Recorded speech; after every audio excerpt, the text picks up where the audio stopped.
We had a good crisp practice this morning, and thought they did really well.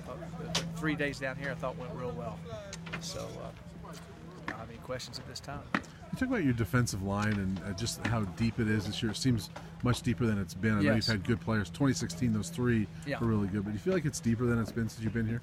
Yeah, it is. In 2016 we had those three, and then we had Leo and Jace Frankie, with the guys that substituted in basically. We're deeper this year. We're 6 to 7. Got some young guys coming on, so I feel good about that and what they're doing. And they've been rotating in well and playing well, and it's also helped us in our nickel pass rush and different things. So that's going well. The bye week, does that allow you guys to get out and recruit a little bit more? Yeah, the coaches were out on the road Sunday and Monday and Tuesday, and came back in Tuesday, and then a lot of guys just left right now. Okay. And like I'm going out tonight, so we're doing that, and there'll be some guys watching some games even Saturday. So then they'll come back and be ready to roll. The first 3 games used to be a big deal in terms of evaluating. Has it gotten so accelerated that it's more 2020 evaluations with that now? It's a combination, but yeah, it's more 2020 of evaluating. We're seeing a lot of 2019s of guys that are committed, and guys we're still looking. A few guys we're still looking at, but mainly it's 2020, and then the 2019s we're seeing guys that are committed to us. Go watch them play. Does that lend itself to parity when you're evaluating these kids so early and basically have to because everybody else is? Well, I think it's accelerated, and we're trying to accelerate it because I wasn't that way in the past, but with the new rules, I've accelerated it more because I want to get guys in here to visit in the next spring, like we did this year.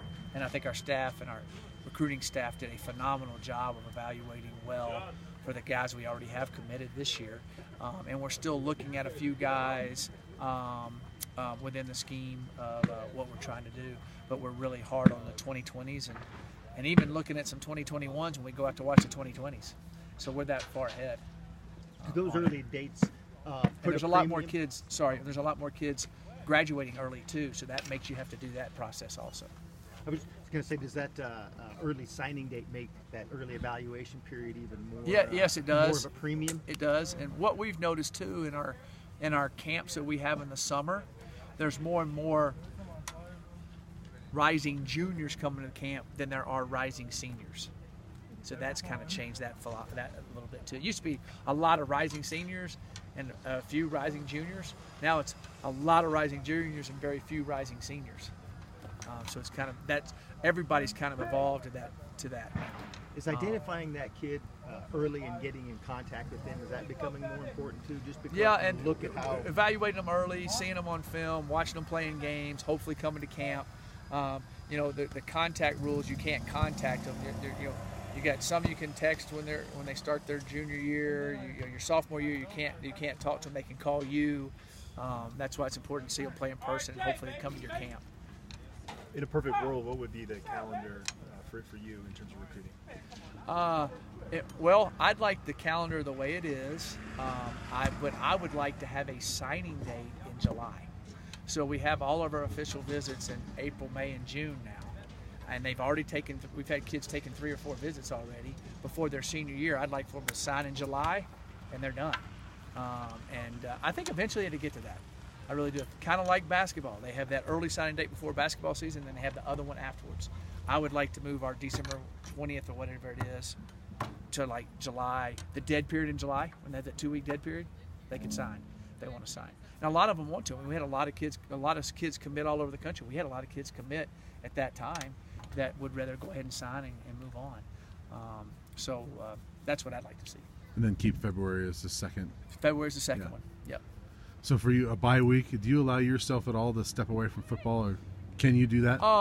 Yeah, I took about 24 hours on I came in and worked all day Sunday.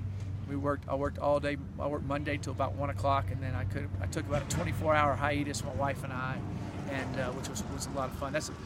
That was all she could take of me. So now she doesn't get to see me again. So that's how we stay married.